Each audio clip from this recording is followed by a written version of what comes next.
दोस्तों नमस्कार, कैसे हैं आप सभी। सुकून एफएम चैनल पर आपका हार्दिक स्वागत है। अगर आप पहली बार आए हैं तो हमारे चैनल को सब्सक्राइब जरूर कर लें। दोस्तों, कहानी को ज़्यादा से ज़्यादा शेयर जरूर किया करो, जिससे हमें और भी ज़्यादा उत्साह मिले आप लोगों तक नई नई कहानियाँ पहुँचाने के लिए। दोस्तों, एक लाइक और एक शेयर जरूर करें और एक प्यारा सा कमेंट करके हमें ज़रूर बताएं कि आप लोग पूरे हिंदुस्तान और पूरे वर्ल्ड में कहाँ कहाँ से हमारी कहानी को देखते हैं। चलिए, आज के 149वें एपिसोड में आपका हार्दिक स्वागत है। शुरू करते हैं कहानी। समर स्काई घोस्ट एल्डर से लड़ाई कर रहा था, लेकिन वो उसका मुकाबला नहीं कर पा रहा था। तभी स्काई घोस्ट एल्डर ने अपना दाहिना हाथ आगे बढ़ाया और कहा, अब तुम अपनी मौत का सामना कर सकते हो समर। और उसका हाथ समर के सिर की तरफ जोर से बढ़ा। हथेली में बहुत ताकत थी और वो समर के सिर भी तोड़ सकती थी। लेकिन तभी एक नीली चमक, जिसमें बहुत ज्यादा एनर्जी थी, स्काई घोस्ट एल्डर के हाथ में जा लगी और उसके प्रहार को उसने रोक दिया। स्काई घोस्ट एल्डर की भौहें चढ़ गई।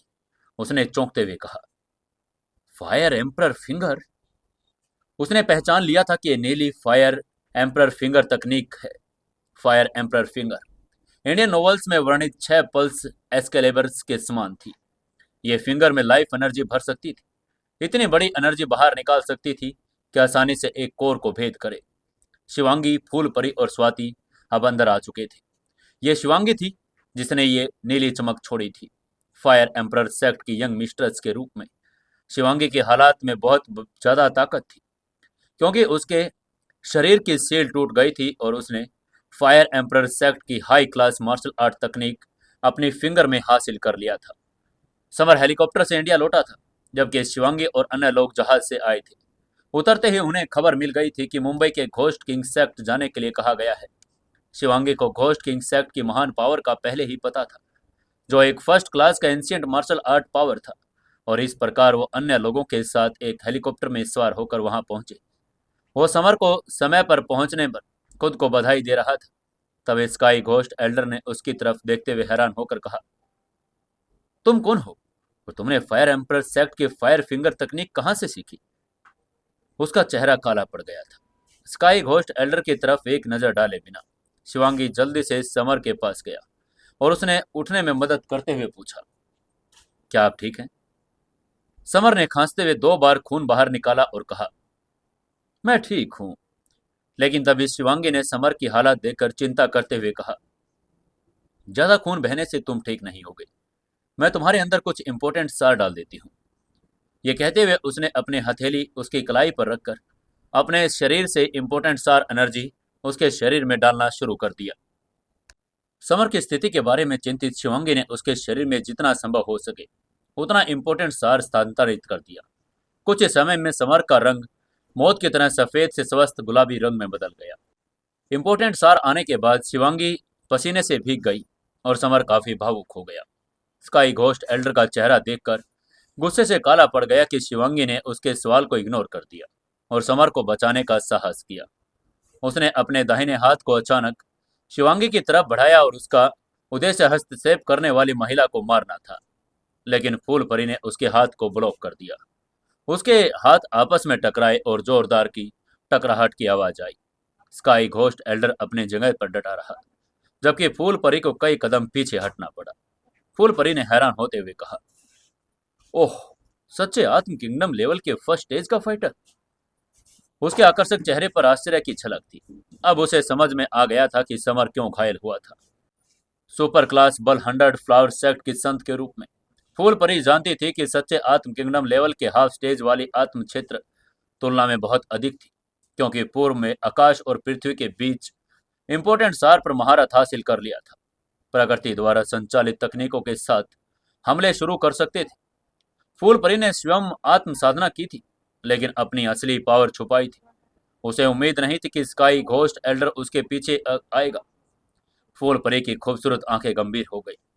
बूढ़ा आदमी वाकई ताकतवर था, लेकिन अगर वो अपने शरीर के बंद रहस्यमय एनर्जी को छोड़ दे तो वो उसे मार सकती थी।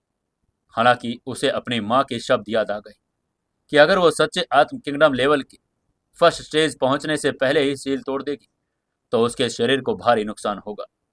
दूसरी तरफ यदि वो सील नहीं तोड़ती तो स्काई घोस्ट एल्डर इतना पावरफुल था कि वो उससे लड़ नहीं पाती। तभी इस समय स्वाति आगे बढ़ी। उसने बोहें चढ़ाते हुए कहा, ये बूढ़ा मरा हुआ व्यक्ति बड़ा पावरफुल है। फूल परी, मैं इससे निपटने में आपकी मदद करूंगी। और एक ऑफिशियल बैकग्राउंड वाले व्यक्ति के रूप में स्वाति के मरा हुआ बूढ़ा व्यक्ति शब्द उसके चेहरे पर धार्मिकता के बिल्कुल विपरीत थे। वहीं स्काई घोस्ट एल्डर स्वाति द्वारा पुकारे गए नाम पर क्रोधित हो गया। उसने गुस्से में चिल्लाकर कहा, क्या तुम समर की पत्नी हो या उसकी रखेल? तुम उसके साथ क्यों लड़ना चाहती हो? स्काई घोस्ट एल्डर को समर के रखेल कहते हुए सुनकर स्वाति की आंखों में ठंडी चमक आ गई। आखिरकार वो इंडिया की स्पेशल सिक्योरिटी ब्यूरो की डायरेक्टर और देश की युद्ध की देवी थी, इसलिए इंडिया के लोग उसका बहुत सम्मान करते थे। इंडिया में उसका पद बड़ा ऊंचा था और वो केवल देश के एक्सपर्ट लीडर को ही रिपोर्ट करती थी। स्काई घोस्ट एल्डर के अपमान ने उसके अंदर के क्रोध को और ज्यादा जगा दिया। वो गुस्से में चिल्लाई, फिनिक्स डांस फीस्ट! और उसका दाहिना हाथ अचानक एक फिनिक्स की छाया में बदल गया।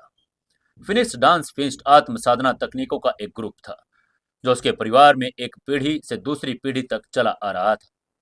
फिस्ट की सीटी की आवाज के साथ हवा को चीर दिया और स्काई घोस्ट एल्डर से बुरी तरह से प्रहार किया। उसके पंच से भयंकर ताकत महसूस करते हुए स्काई घोस्ट एल्डर का चेहरा गंभीर हो गया था। स्वाति एक सच्चे आत्म किंगडम लेवल के हाफ स्टेज की फाइटर थी जिसे समर के समान पावर थी और उसकी फिनिक्स डांस फिस्ट उसका मुकाबला करने के लिए एकदम उपयुक्त थी। समर ने अभी अभी नर्क पंच की पहली तकनीक को लिया था, जबकि स्वाति ने दूसरी तकनीक फिनिक्स डांस फिस्ट में महारत हासिल कर ली थी और इस प्रकार वो समर से ज्यादा पावरफुल थी। इस बार स्काई घोस्ट ने अपनी हथेली से अपना इंपोर्टेंट सार केंद्रित किया और शैतानी घोस्ट सोल्जर की छाया में बदल दिया था। उसने अपने दाहिने हाथ को अचानक उठाया। स्काई घोस्ट पाम की भयानक एनर्जी के साथ उसे स्वाति के एक तरफ पंच घुमा दिया। स्काई घोस्ट पाम एक अत्यंत पावरफुल अनकन्वेंशनल आत्म साधना तकनीक थी जो शैतानी घोस्ट सोल्जर में बदल सकती थी। फिनिश डांस फिस्ट और स्काई घोस्ट पाम एक दूसरे से बहुत ज्यादा तेज टकराहट के साथ टकराए, जैसे हवा में आधा मीटर व्यास एक काला बवंडर फैल गया। विशाल एनर्जी तरंगे आपस में एरिया में फैल गई, जिससे जमीन में अनगिनत भयानक दरारें पड़ गई। यहां तक कि घोस्ट किंग सेक्ट की पूरी अंडरग्राउंड इमारत भी विशाल झटके से हिल गई थी। गेट के बगल की दीवार में एक महीन दरार फैल गई।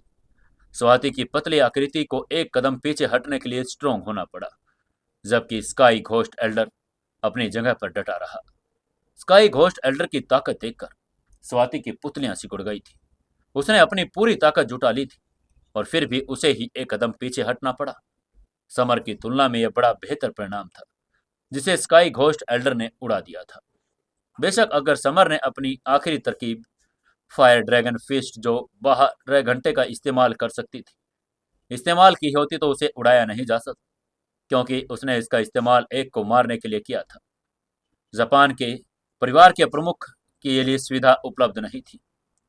शिवांगी से बड़ी मात्रा में इंपोर्टेंट सार प्राप्त करने के बाद समर ने अपनी ताकत को वापस ले लिया था। उसके घाव लगभग ठीक ही हो गए थे, लेकिन शिवांगी की सांसें थकान के कारण फूल रही थी, क्योंकि उसने अपना सारा एनर्जी इंपोर्टेंट सार समर में डाल दिया था।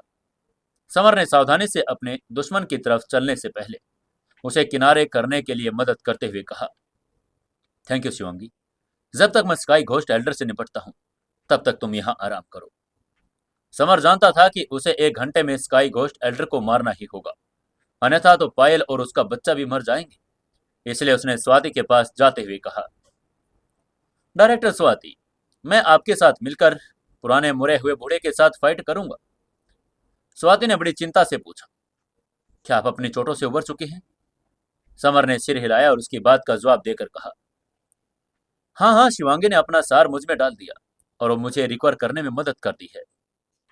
उसकी बात सुनकर स्वाति के पीले चेहरे पर एक बड़ी ही अच्छी मुस्कुराहट आ गई। उसने हल्के से कहा, मिस शिवांगी आपके लिए वाकई बहुत अच्छी है, लेकिन इंपोर्टेंट सार की कमी उसके शरीर के लिए हानिकारक है। वह जानती थी कि फायर एम्परर सेक्ट बड़ी खूबसूरत यंग मिस्ट्रेस घमंडी महिला थी।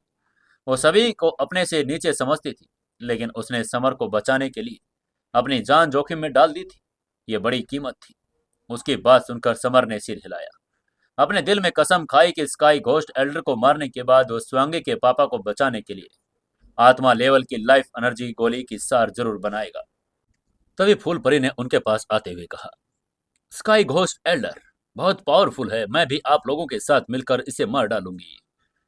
दरअसल अगर उसके शरीर के सारे मोहरे टूट जाती तो स्काई घोस्ट एल्डर को एक ही वार में मार सकती थी, लेकिन अभी वो उन्हें नहीं तोड़ सकती थी। ठीक वैसे ही जैसे समर रेड फायर तलवार की दूसरी मोहर नहीं तोड़ पाया। इसके बाद समर, स्वाति, फूल परी ने स्काई घोस्ट एल्डर को घेर लिया। तीनों फाइटरों ने निकलने वाली पावरफुल एनर्जी इतनी प्रबल थी कि वो फाइटर बड़ा दबाव महसूस करने लगा था। समर गुस्से से चिल्लाया, नर्क पंच। समर ने स्काई घोस्ट एल्डर की तरफ एक जोरदार पंच घुमा दिया।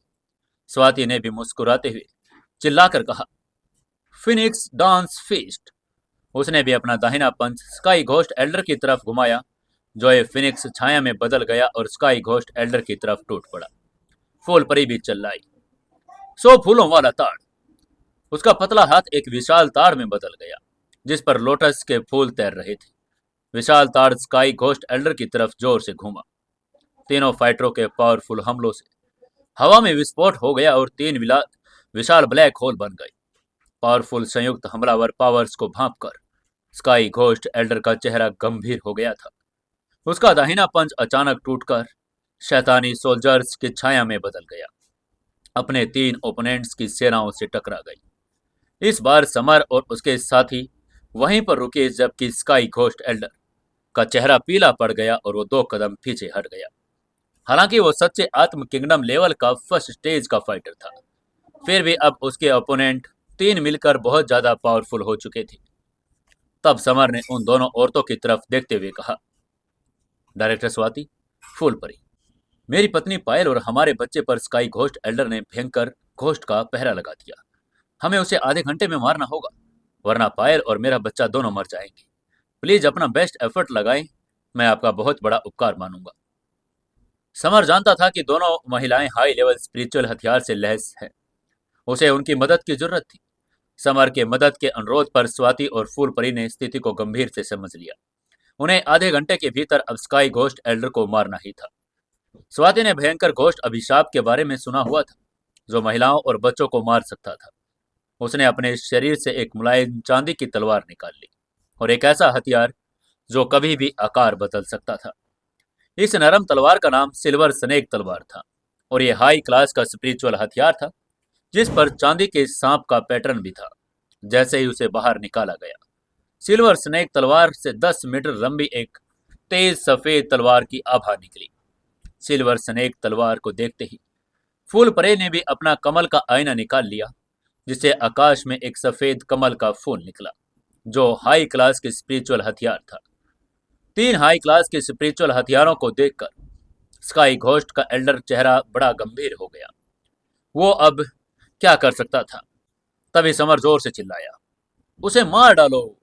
और हाथ में रेड फायर तलवार लेकर समर ने उस पर हमला कर दिया। तभी स्वाति ने अपने सिल्वर स्नेक तलवार से, फूल परे ने भी अपने कमल आईने से अलग अलग दिशाओं से वार किया। स्काई घोस्ट एल्डर ने जल्दी से स्काई घोस्ट कृपाण निकाली, जो 4 उंगल चौड़ी और 1.5 मीटर लंबी थी, और उसने किस्ती से बनी एक कृपाण काली पावर आभा निकाली। कृपाण का घोस्ट सोल्जर एक पैटर्न दिखाई दिया, जिससे यह डरावना, भयावह और भयानक लग रहा था। स्काई घोस्ट कृपाण एक अनकन्वेंशनल हाई क्लास का स्पिरिचुअल हथियार था। स्काई घोस्ट एल्डर ऊंची आवाज में चिल्लाया, स्काई घोस्ट कृपाण तकनीक! लंबी कृपाण हवा में घूम गई और काली धुंध में लिपटी हुई अपने ओपोनेंट्स की तरफ झपटी। 4 हाई क्लास स्पिरिचुअल हथियार आपस में टकरा गए और एक ध्वनि के साथ पूरा भूमिगत सेक्ट हिल गया। विशाल एनर्जी की तरंगे बाहर निकल गई, चट्टानों में धूल में बादल बन गई। लोग जो धीमे थे वे एनर्जी में उफान की तरह जमीन की तरफ उड़ गए। एक बार स्काई घोस्ट एल्डर अपने इस 3 ओपोनेंट्स की पावरफुल संयुक्त सेना के तहत 3 कदम पीछे हट चुका था, लेकिन उसे केवल पीछे धकेला गया। वो अभी भी घायल नहीं हुआ था, क्योंकि वो बड़ा ही सच्चा आत्म किंगडम लेवल का फाइटर था। तभी समर ने बेचैनी से कहा, समय बीतता जा रहा है, हमें उसे मारना होगा पहले की देर हो जाए। लड़ाई काफी देर तक चलती जा रही थी। पायल अब और इंतजार नहीं कर सकती थी। स्काई घोस्ट एल्डर पर हमलों को दौर शुरू हो चुका था। तभी डार्क नाइट एम्परर ने समर के मन में कहा, छोटे, शराब के प्रभावी होने में बस 20 मिनट है। पायल को बचाने के लिए तुम्हें अभी उसको मारना होगा, क्योंकि शराब को हटने में तुम्हें कुछ समय भी लगेगा। उसकी बात सुनकर समर के हाव भाव बदल गए। उसके मन में उसकी बात का जवाब देते हुए उसने कहा, सीनियर, स्काई घोस्ट सच्चे आत्म किंगडम के फर्स्ट स्टेज का फाइटर है और हाई क्लास स्पिरिचुअल हथियार से सुसज्जित है। मैं उसे मार नहीं पा रहा हूं। डार्क नाइट एम्पर ने उसकी बात का जवाब देते हुए कहा, छोटे, तुम भूल गए हो, तुमने पहली फायर ड्रैगन फीस्ट को पुरस्कृत कर लिया, जो कि सच्चे आत्म किंगडम लेवल के हाई स्टेज के नीचे किसी भी व्यक्ति को मारने के लिए पर्याप्त है। समर ने उसकी बात का जवाब देकर कहा, सीनियर, मुझे पता है कि मैं फायर ड्रैगन फेस्ट में स्काई घोस्ट एल्डर को मार सकता हूँ, लेकिन मैं उसका उपयोग सिर्फ हर 12 घंटे में एक बार कर सकता हूँ। अभी इसका उपयोग करना मेरे लिए जल्दी होगी। डार्क नाइट एम्पर ने कहा, छोटे, मैं तुम्हें 1 घंटा पहले ही फायर ड्रैगन अवेलेबल करवा सकता हूँ, लेकिन इसके लिए मुझे बाद में लंबी नींद लेनी पड़ेगी, क्योंकि इससे मेरी स्पिरिचुअल एनर्जी कम हो जाएगी। अगर ये जीवन और मृत्यु का क्षण न होता तो डार्क नाइट एम्पर ने फायर ड्रैगन फेस्ट का उपयोग करने का सुझाव नहीं दिया होता, क्योंकि फायर ड्रैगन की स्पिरिचुअल एनर्जी के लिए अत्यंत थकाऊ काम था। समर की स्पिरिचुअल एनर्जी का उपयोग केवल 12 घंटे में एक बार किया जा सकता था। अगर वो 12 घंटे से पहले उसका दोबारा प्रयोग करता तो वो टूट जाता। अपने फिजिकल बॉडी के बिना डार्क नाइट एम्पर अब स्पिरिचुअल एनर्जी से बनी एक आत्मा बन चुका था। अगर वो अपनी स्पिरिचुअल एनर्जी से समर की मदद करेगा तो वह लंबी नींद में चला जाएगा। तभी समर ने कहा, senior, thank you so much. भले ही आप लंबी नींद में चले जाएं, मैं वादा करता हूं कि मैं आपकी स्पिरिचुअल एनर्जी फिजिकल बॉडी को पुनर्स्थापित करने का रास्ता ढूंढूंगा। वो जानता था कि स्पिरिचुअल एनर्जी से उसकी मदद करने के बाद डार्क नाइट एम्परर न केवल लंबी नींद में चला जाएगा बल्कि घायल भी हो जाएगा, जिसके लिए समर को उसका बड़ा एहसानमंद होगा। इस समय डार्क नाइट एम्परर समर से सीनियर होने के नाते master wind as demon king की तरह बड़े परिवार के मेंबर भी थे। डार्क नाइट एम्परर ने उसको अलर्ट करते हुए कहा, छोटे, अब मैं अपनी स्पिरिचुअल एनर्जी तुम्हें दे रहा हूं, इसे ले लो। धीमी चीख के साथ डार्क नाइट एम्परर ने विशाल स्पिरिचुअल एनर्जी से युक्त नीली रोशनी की एक चमक छोड़ी, जो समर के मन में गहराई से उतर गई। फिर डार्क नाइट एम्परर की आत्मा में अपनी आंखें बंद कर ली और जीवन का कोई निशान छोड़े बिना रेड फायर में सो गए। समर ने कृतज्ञतापूर्वक उसकी तरफ देखा, बल्कि उसने निराश न करने का निश्चय कर लिया था। अचानक समर की स्पिरिचुअल एनर्जी मानो बाढ़ की तरह उमड़ पड़ी। उसने उसे सुनहरे प्रकाश गोल में भर दिया और उसमें मौजूद फायर ड्रैगन को जगा दिया। सुनहरा ड्रैगन धीरे धीरे स्पष्ट दिखाई देने लगा। तभी समर ने दोनों महिलाओं से कहा, डायरेक्टर स्वाति, फूलपरी, प्लीज आप लोग पीछे हट जाइए। अब मैं एक ही पंच में स्काई घोस्ट एल्डर को उड़ा दूंगा। उसकी बात सुनकर वो दोनों हैरान हो गए थे, लेकिन फाइट से पीछे हट गए क्योंकि उन्होंने उस पर भरोसा किया था। वहीं उसकी बात सुनकर स्काई घोस्ट एल्डर ने ऊपर देखा और तिरस्कार के साथ हंसते हुए बोला, तुम मुझे एक पंच में हराना चाहते हो? ये कितना अजीब है। उसने सोचा कि समर अब भी शेखी बगा रहा है। स्काई घोस्ट एल्डर का एक ही पंच समर को उड़ाने के लिए काफी था, लेकिन अब समर के कहा कि वो सिर्फ एक ही पंच में हरा सकता है तो यह बड़ी मजेदार बात हो गई थी। स्काई घोस्ट एल्डर के तिरस्कार का सामना करते हुए समर ने उपहास किया और कुछ नहीं समझाया। उसने अपने शरीर में इंपोर्टेंट सार को जमा करना शुरू कर दिया। वो स्काई घोस्ट एल्डर को हराने और पायल का बदला लेने की पूरी कोशिश करना चाहता था। समर जोर से चिल्लाया, fire dragon fest. Dark knight emperor की मदद से वो अब इसका उपयोग कर सकता था। समर ने अपना दाहिना पंच घुमा दिया और मन में एक सुनहरी गेंद चमक उठी। सुनहरे प्रकाश की पावरफुल किरणें आने लगी थी। यह सुनहरी रोशनी एक सुनहरे ड्रैगन की छाया में मिल गई। पल भर में पूरा अंडरग्राउंड सेक्ट सुनहरे ड्रैगन की छाया से हिल उठा। घोस्ट किंग सेक्ट विभत्स और उदास हो गया था। सुनहरे ड्रैगन की छाया उस सेक्ट के ऊपर चली गई। उस भयानक पंच ने स्काई घोस्ट एल्डर के चेहरे के भाव बदल दिए। उसकी आंखों में भय की एक झलक आ गई। इस पंच में प्रचंड एनर्जी और विनाश की सांसें थी। वो अपनी आत्मा की गहराई से उसे डरने लगा। तभी स्काई घोस्ट एल्डर चिल्लाया, स्काई घोस्ट ब्लेड तकनीक। और उसने अपने दिल में डर को दबाने की कोशिश की। गोल्डन ड्रैगन छाया के खिलाफ अपने ब्लेड को चला दिया था। स्काई घोस्ट ब्लेड हवा को चीरता हुआ एक बड़ी सी दरार बना दिया और एक जोरदार विस्फोट की आवाज आई। उस विशाल एनर्जी ने मानो सब कुछ चीर दिया हो। यह मौत थी। सुनहरे ड्रैगन की छाया की आंखों में गुस्सा था। यह बेवकूफ इंसान जिसने अनकन्वेंशनल तकनीकों की प्रैक्टिस की मुझे मारने के लिए उस ब्लेड का इस्तेमाल करना चाहता है। वो बस प्रेमलाप कर रहा है। सुनहरे ड्रैगन की छाया प्रचंड एनर्जी में भरी एक विशाल फिस्ट में बदल गई। अत्यधिक उच्च ज्यादा तापमान की वजह से वो स्काई घोस्ट एल्डर पर टूट पड़ी थी। हाई लेवल स्पिरिचुअल हथियार स्काई घोस्ट ब्लेड अग्नि दृढ़ मुट्ठी में स्वर्ण छाया में बदल गया और टूट गया। फिर हजारों ब्लेड टुकड़ों में बिखर गई, पिघलकर गायब हो गए थे। स्काई घोस्ट ब्लेड को नष्ट करने के बाद गोल्डन छाया ने स्काई घोस्ट एल्डर की एनर्जी को ज्वाला से ढक दिया। स्काई घोस्ट एल्डर ने एक चीख मारी और इससे पहले कि ड्रैगन ने उसके शरीर को जलाकर राख कर दिया। नंगे आंखों से देखना आसान था। स्काई घोस्ट एल्डर की उंगलियां आग में जलती हुई गायब हो गई, फिर हथेली गायब हो गई, कलाई गायब हो गई और हाथ भी गायब हो गया। तेज पीड़ा के साथ स्काई घोस्ट एल्डर का चेहरा पीला पड़ चुका था। वो चीखता जा रहा था और अपनी लाइफ एनर्जी से आग बुझाना चाहता था, लेकिन आग बड़ी तेज थी। वो उसे नहीं बुझा पाया और स्काई घोस्ट एल्डर केवल यही देख सकता था कि फायर ड्रैगन उसकी छाती, बाह, गर्दन, खोपड़ी को जला रहा है। स्काई घोस्ट एल्डर जलकर मर गया। इस प्रक्रिया में वो चीखना बंद नहीं कर पाया था। सबके चेहरों के भाव बदल गए। ये दृश्य देखकर वो स्तब्ध रह गए थे। वो जानते थे कि वो कितना पावरफुल है।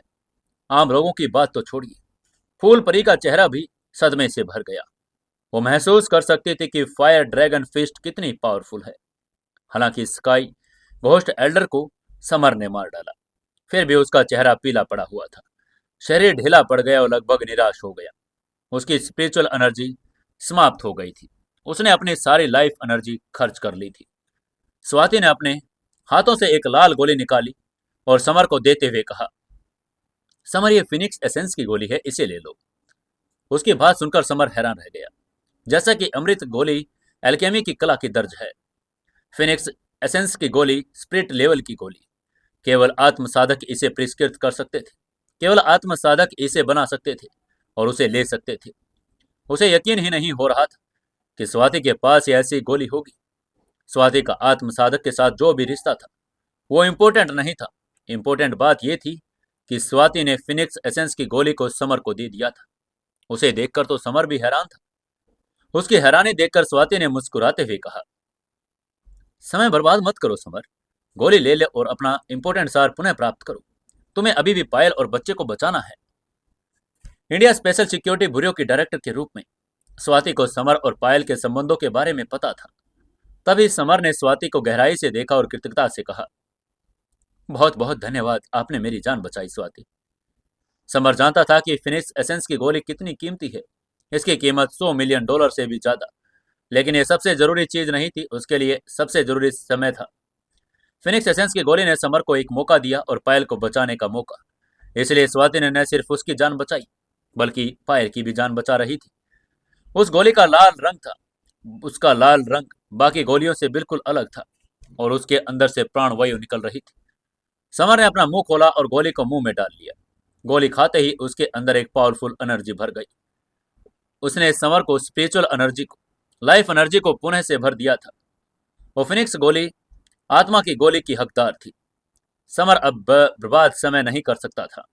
वो घोस्ट किंग सेक्ट के तीसरे कमरे में भागा जहां पर पायल थी।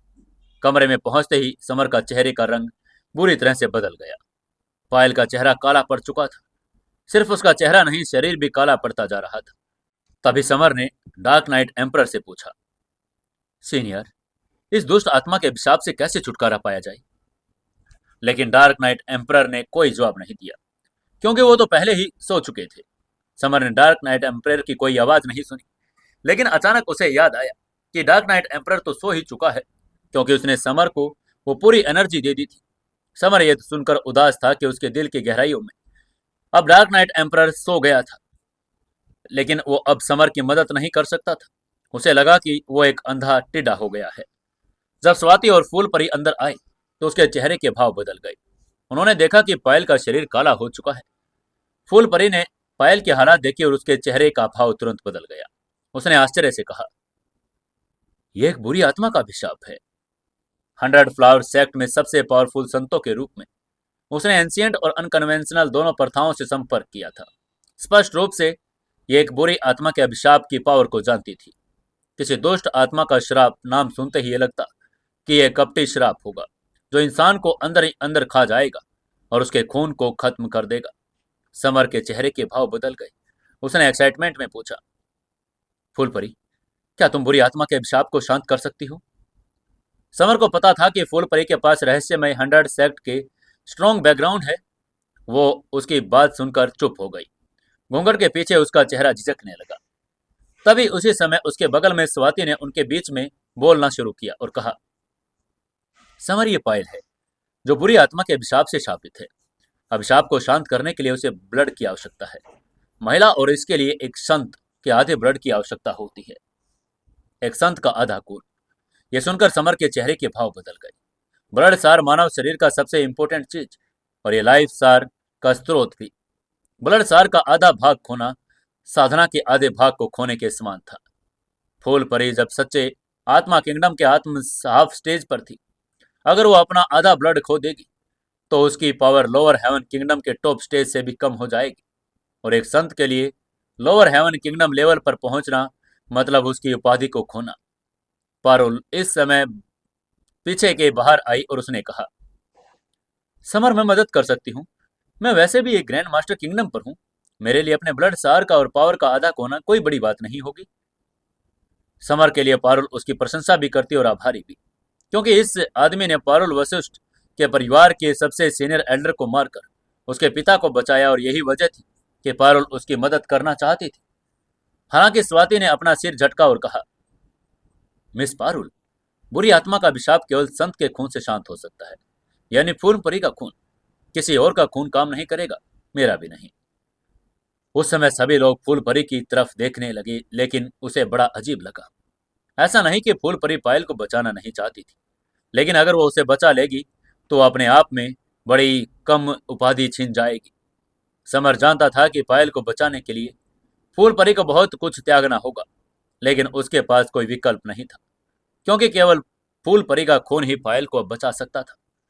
समर ने फूलपरी को प्रणाम किया, रिक्वेस्ट करते हुए कहा, फूलपरी, मैं समर आपसे पायल को बचाने के लिए विनती करता हूँ। अगर भविष्य में आपकी कोई मांग होगी तो मैं उसका पालन करूंगा, भले ही आप मेरी जान ही क्यों न मांग लें। फूलपरी ने यह सुनकर थोड़ा हैरान होकर कहा, समर, पायल को बचाने के लिए क्या आप वास्तव में अपनी जान देने को तैयार हैं? समर ने सिर हिलाते हुए जवाब देते हुए कहा, हाँ, अगर तुम उसे बचा सको तो मेरी जान तुम्हारी है। फूलपरी थोड़ी हिचकिचा गई। अपनी मांग समर के सामने रखते हुए बोली, एक औरत होने के नाते अब मुझे पायल से जलन हो रही है।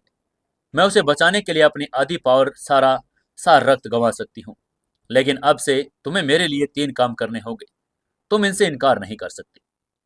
उसकी बात सुनकर समर खुश हुआ। उसने एक्साइटेड होते हुए कहा, फूलपरी, निश्चिंत रहो। पायल की जिंदगी के लिए 3 चीजों की तो बात छोड़िए, मैं 30 चीजें भी कर सकता हूँ। इस समय समर का दिल फूलपरी के लिए बड़ी कृतज्ञता से भर गया था, क्योंकि वो जानता था कि वो सब कुछ खोकर पायल को बचा रही है। फूलपरी ने सिर हिलाया और पायल के पास आते दांत पीसते हुए फैसला सुना दिया। अगर कोई और फूलपरी से बचाने के लिए कहता तो वो निश्चित रूप से मना कर देती। इसके अलावा समर ने मन ही मन पायल के लिए गहरी भावनाएं थी और वो औरत के लिए अपनी जान देने के लिए तैयार था। फूलपरी ने प्रोसेस स्टार्ट करते हुए कहा, मैं संत के रूप में अब अपने रक्त सार का उपयोग कर रही हूँ। बुरी आत्मा के अभिशाप को शांत कर रही हूँ। फूलपरी ने शुरुआत में कुछ मंत्र पढ़े और फिर अपनी उंगली काट दी, जिससे लाल ब्लड सार पायल के शरीर में बहने लगा। एक संत का ब्लड बड़ा चमकीला था और उसमें अपार पावर थी। जैसे ही पायल के शरीर में ब्लड चला गया, वो दुष्ट आत्मा इनसाइड पायल के शरीर से भागने की कोशिश करने लगी। सार रक्त में पावर दुष्ट आत्माओं के लिए स्वाभाविक दुश्मन था और 10 मिनट बाद में सार रक्त का सारा रक्त पी लिया गया। सभी दुष्ट आत्माएं खत्म हो गई। जमीन पर बैठी फूलपरी का चेहरा पीला पड़ गया। उसके कपड़े भी पसीने से भर चुके थे। सच्चे आत्म किंगडम के हाफ स्टेज से वो हाई हेवन किंगडम के टॉप स्टेज तक गिर गई थी। समर ने फूलपरी को उठाने में मदद की और पूछा, क्या तुम ठीक हो? फूलपरी ने कड़कड़ाहट के साथ कहा, क्या मैं ठीक दिख रही हूं? मैंने अभी अपनी आधी पावर खो दी। समर ने फूलपरी को मदद को ध्यान में रखते हुए ईमानदारी से उसका शुक्रिया अदा करके कहा, थैंक यू फूलपरी। पायल की नजर तेज थी। उसने महसूस किया कि पायल के पेट में नीचे से खून बहने लगा है। उसके चेहरे के भाव बदल गए और घबराहट के मारे जोर से चिल्लाई, अरे नहीं, पायल को तो ब्लीडिंग हो रही है। पारुल की बात सुनकर समर डर गया। पारुल के पास आकर उसने देखा और पायल की आंखें बंद थी। उसे खून बहने लगा था। हालांकि फूलपरी ने पायल के शरीर में बुरी आत्मा के अभिशाप को शांत कर दिया था, लेकिन खून की वजह से समर घबरा गया था। तभी स्वाति ने आगे बढ़कर कहा, समर, मुझे लगता है कि पायल बच्चे को जन्म देने वाली है। स्वाति ने पहले भी अन्य लोगों को जन्म देते हुए देखा था और यह डिलीवरी वाली ब्लीडिंग थी। उसकी बात सुनकर समर के चेहरे पर एक पल के लिए खुशी के भाव आ गए, लेकिन तुरंत ही वो चिंता में पड़ गया। ये जमीन से कुछ 100 मीटर नीचे एक अंडरग्राउंड विला था। यहाँ न सिर्फ ठंड और उमस थी, बल्कि कीटाणु शोधन के लिए कुछ नहीं था। यहाँ न तो कोई डॉक्टर था, न ही नर्स, न ही बच्चे को जन्म देने के लिए उपयुक्त जगह। समर पीला पड़ गया था और उसने चिंता भरे स्वर में कहा, डायरेक्टर स्वाति, मुझे अब क्या करना चाहिए? स्वाति ने समर को घूरते हुए कहा, तुम इतने मूर्ख हो। ये बच्चे को जन्म देने के लिए सही जगह नहीं है। पायल को तुरंत किसी नजदीक हॉस्पिटल में लेकर जाओ। उसकी बात सुनकर समर ने अपना सिर हिलाकर कहा, ओह हाँ, आप बिल्कुल सही कह रही हैं। इसके बाद समर ने बिल्कुल देरी न करते हुए पायल को बिस्तर से उठा लिया और पायल के शरीर से बहता खून उसके शरीर पर भी बह रहा था, लेकिन उसे जरा भी परवाह नहीं थी। वो पायल को उठाकर भागा। समर पायल को घोस्ट किंग सेक्ट से बाहर लेकर नजदीकी हॉस्पिटल की तरफ दौड़ा। तभी शायद पायल के शरीर में तेजी से दर्द के कारण उसने अपनी आंखें खोली और सबसे पहले समर के चेहरे पर चिंतित भाव देखे। उसने धीरे से बेहोशी की हालत में बुदबुदा कर कहा, समर, क्या हम मर गए हैं? पायल को चक्कर आ रहा था। अत्यधिक रक्त बहने के कारण उसका सुंदर चेहरा पीला पड़ गया था। पायल को अच्छी तरह याद था कि उसे हेल किंग ने किडनैप करके घोस्ट किंग सेक्ट में लेकर आया था और उसके पास ताकतवर लोग भी थे। वो सोच रही थी कि कहीं उन लोगों ने उन्हें मार तो नहीं डाला। समर ने जब पायल के भाव देखे तो उसको भाव को पहले ही पता चल गया कि वो क्या सोच रही है। उसने उसकी चिंता दूर करने के लिए कहा, पायल, चिंता मत करो, मैंने उन सभी को मार गिराया है। पायल ने उसकी बात सुनकर समर को धीरे से कहा, तुम मेरा दिल रखने के लिए झूठ बोल रहे हो ना? समर ने उसकी बात सुनकर थोड़ा मुस्कुरा कर कहा, बेशक मैंने तुमसे कभी झूठ नहीं बोला, देखो सब ठीक है। तभी पायल के पेट में तेज दर्द हुआ। उसका चेहरा और भी पीला पड़ गया। उसने दर्द से कराहते हुए कहा, मेरे पेट में दर्द हो रहा है, क्या डिलीवरी का टाइम होने वाला है? वहीं समर की आंखें प्यार से भरी थी। उसने पायल के माथे को चूमा और धीमी आवाज में कहा, चिंता मत करो, मैं तुम्हें हॉस्पिटल लेकर जा रहा हूं। समर पायल को लेकर जा रहा था। पास के एक हॉस्पिटल की तलाश कर रहा था, क्योंकि घोस्ट किंग मुंबई के ग्रामीण इलाकों में था और वहां कोई हॉस्पिटल आसपास था नहीं। मुंबई का city hospital ghost king sect के सबसे ज्यादा नजदीक हॉस्पिटल था, मुंबई का सबसे बड़ा हॉस्पिटल था। समर जैसे ही हॉस्पिटल पहुंचा, उसके शरीर पर खून बह रहा था। उसका चेहरा चिंता से भरा था। उसने पायल की चिंता देखी थी और उसे ऑब्स्ट्रक्टिव और गायनोलॉजिकल डिपार्टमेंट की तरफ लेकर भागा। गनीमत यह रही कि गायनोलॉजिकल डिपार्टमेंट में एक महिला डॉक्टर मौजूद थी। जब डॉक्टर ने पायल को देखा तो तुरंत उसे आईसीयू में ले गई। सिर्फ गंभीर रूप से मरीजों को आईसीयू में लेकर जाना था और ये इमरजेंसी सिचुएशन थी, क्योंकि बड़े हॉस्पिटलों का गायनोलॉजिकल डिपार्टमेंट बड़े पेशेवर था। महिला डॉक्टर ने पायल को ड्रिप दिया और उसके शरीर से खून साफ कर दिया। पायल ने चिंता और बेचैनी से समर को देखा। उसका पहला एक्सपीरियंस था जब वो बच्चे को जन्म दे रही थी, इसलिए वो बड़ी चिंतित थी। समर ने जब पायल का चिंता भरा चेहरा देखा तो उसने कहा, पायल, चिंता मत करो, मैं यही हूं, तुम्हारे और हमारे होने वाले बच्चे के साथ। तभी महिला डॉक्टर कागजों का ढेर लेकर समर की तरफ बढ़ी। उसने वो फाइल समर की तरफ बढ़ाकर कहा, मरीज के साथ आपका क्या रिश्ता है? हमें उसका ऑपरेशन करना होगा, इसलिए आपको फॉर्म पर सिग्नेचर करने होंगे। समर उस महिला डॉक्टर को देखकर हैरान रह गया। आखिर उसका पायल के साथ क्या रिश्ता था? वो इसी सोच में डूबा हुआ था कि उस डॉक्टर ने समर की तरफ देखकर कहा, आप क्या सोच रहे हैं? मरीज प्रसव के लिए तैयार है, आपका उसके क्या रिश्ता है वो डॉक्टर को बताना पड़ेगा। समर को भी पता था कि ये काम जरूरी है, उसने तुरंत कहा, मैं उसका बॉयफ्रेंड हूँ। समर सिर्फ इतना कह पाया कि उसका बॉयफ्रेंड और कुछ नहीं। अगर उसने कहा कि वो उसका पति है तो उसके पास शादी का प्रूफ नहीं था। महिला डॉक्टर ने उसकी बात सुनकर धीरे से बुदबुदा कर कहा, ओह, आजकल सभी लड़के गैर जिम्मेदार हैं। बस अपनी गर्लफ्रेंड को प्रेग्नेंट करने के बाद मिस कैरेज या डिलीवरी के लिए हॉस्पिटल लेकर आना जानते हैं, लेकिन अपनी किसी जिम्मेदारी को नहीं समझते। उस महिला डॉक्टर ने यह काम की बात कही थी। आमतौर पर लड़के डिलीवरी के लिए अपने गर्लफ्रेंड को लेकर जाते थे। कुछ लड़के तो डिलीवरी के बाद अलग हो जाते और अपनी गर्लफ्रेंड के बच्चे की देखभाल के लिए उसे अकेला छोड़ देते। वहीं समर ने महिला डॉक्टर की बात को इग्नोर करके तुरंत फॉर्म पर सिग्नेचर करने का फैसला कर लिया। वो उस महिला डॉक्टर को नाराज नहीं करना चाहता था। समर के सिग्नेचर के बाद महिला डॉक्टर डॉक्यूमेंट्स लेकर ऑफिस में चली गई। वो महिला डॉक्टर ने समर को बड़बड़ाते हुए कहा, आप यहाँ क्यों खड़े हैं? लड़के सिर्फ डिलीवरी के समय बाहर प्रतीक्षा करते हैं। ओ, आपको कुछ baby diaper, sterilised toilet paper, maternity dress खरीदने की जरूरत है। समर लेबर रूम के बाहर चला गया। वो जानता था कि डिलीवरी के दौरान महिला बच्चे को जन्म दे रही होगी। समर लेबर रूम के सामने खड़ा था, पायल के चीखे सुन रहा था और उसका दिल उलझन और चिंता से भरा हुआ था। जब उसे दर्द हुआ तो समर को अच्छा नहीं लगा। समर चिंता से भरे चेहरे के साथ लेबर रूम के बाहर ही चक्कर काट रहा था। तब एक नर्स कुछ सामान लेकर बाहर आई और उसने देखा कि समर के पास कुछ नहीं था। इसलिए उसने समर के पास आते हुए कहा, हमने तुम्हें स्टराइज paper, baby diaper, maternity dress खरीदने को कहा था, क्या तुम अभी तक गए नहीं? समर को थोड़ी शर्मिंदगी महसूस हुई। उसने सिर खुजाते हुए कहा, मैं बच्चे को देखना चाहता हूँ, मैं उसके बाद लेने जाऊंगा।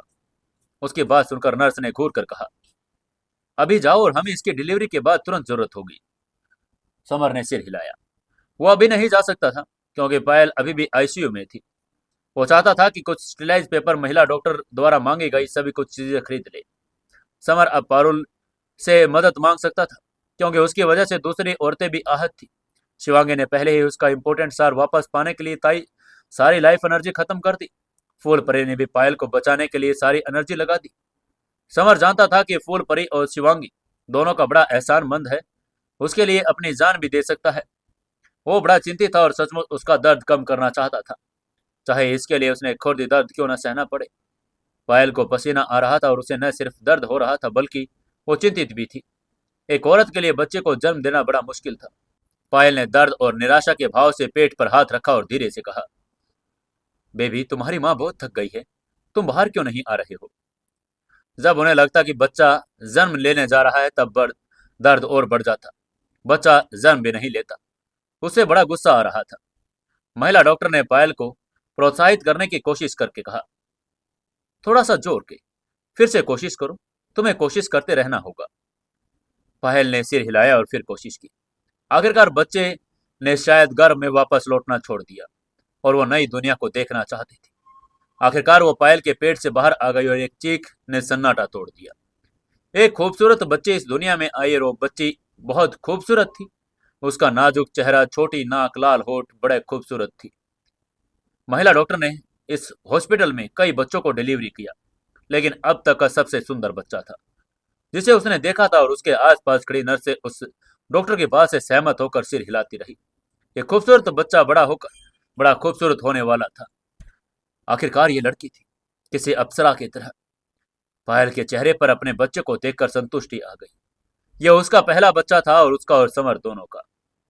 बच्चे को सभी अच्छे गुण उनके विरासत में मिले, इसलिए वो बहुत सुंदर लग रही थी।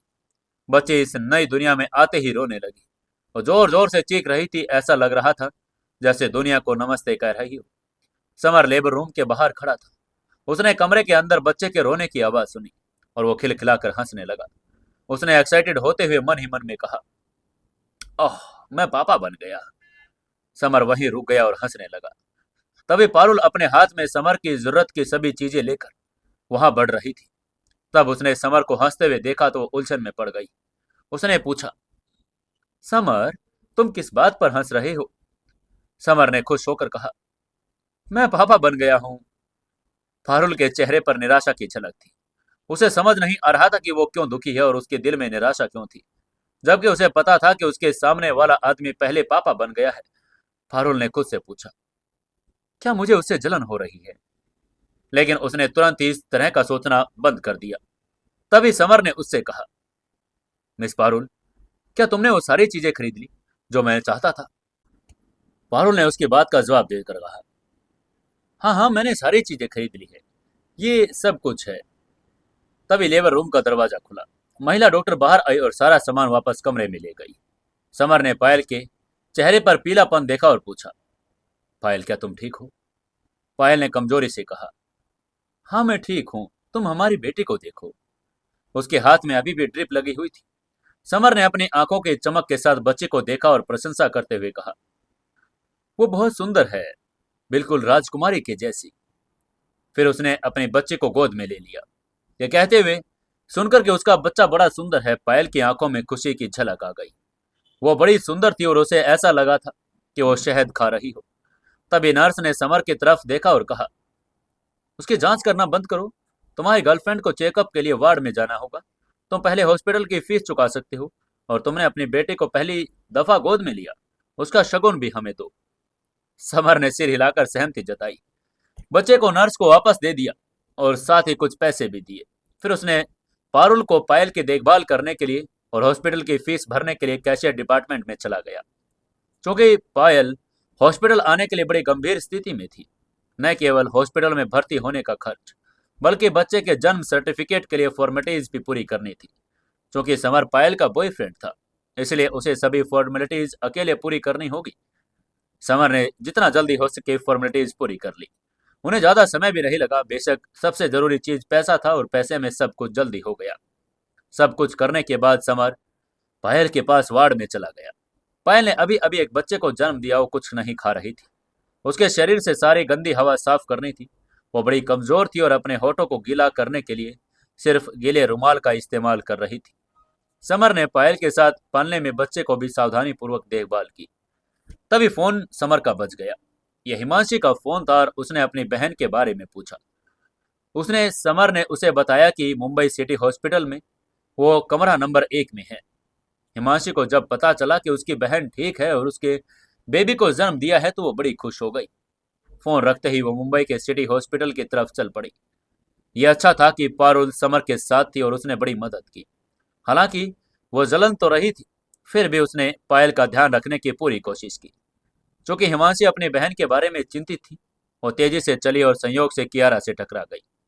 कियारा थोड़ी नाराज थी क्योंकि कोई उसे टकरा गया था, और लेकिन जब उसने देखा कि हिमांशी उसे टकरा गई है तो उसने मुंह बना लिया। कियारा ने अपने लाल होठ सिकोड़े और उलझन में पूछा, हिमांशी, तुम इतनी तेज क्यों भाग रही हो? कियारा जानते थे कि हिमांशी एक शांत स्वभाव की लड़की है। कभी कभी वो थोड़ा ज्यादा एक्टिव हो जाती है।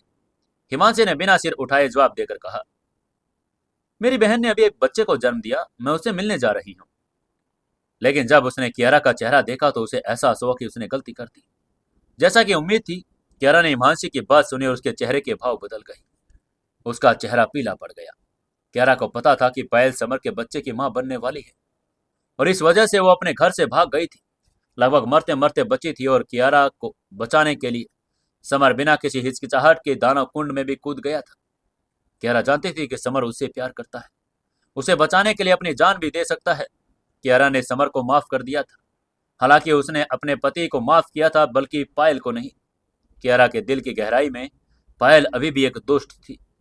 उसने बेचैन होते हुए हिमांशी से कहा, हिमांशी, तुम्हारी बहन कहाँ है?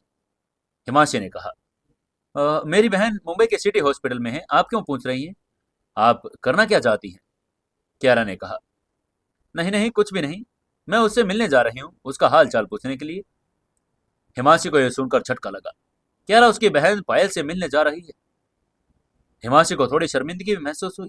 उसने धीरे से कहा, मिस कियारा, आपको मेरी बहन से मिलने की जरूरत नहीं, मेरे जीजू का होना वहां काफी है। लेकिन जैसे ही कियारा ने सुना, उसे तो और भी ज्यादा झटका लगा कि समर अभी भी वहां हॉस्पिटल में है। वो तो जापान में था, लेकिन वो इंडिया कब वापस आ गया? कियारा ने एक खूबसूरत मुस्कान के साथ कहा, हिमांशी, तुम गलत समझ रही हो। आपकी बहन और मैं दोस्त हैं, मुझे उससे मिलना जाना चाहिए। हालांकि कियारा मुस्कुरा रही थी।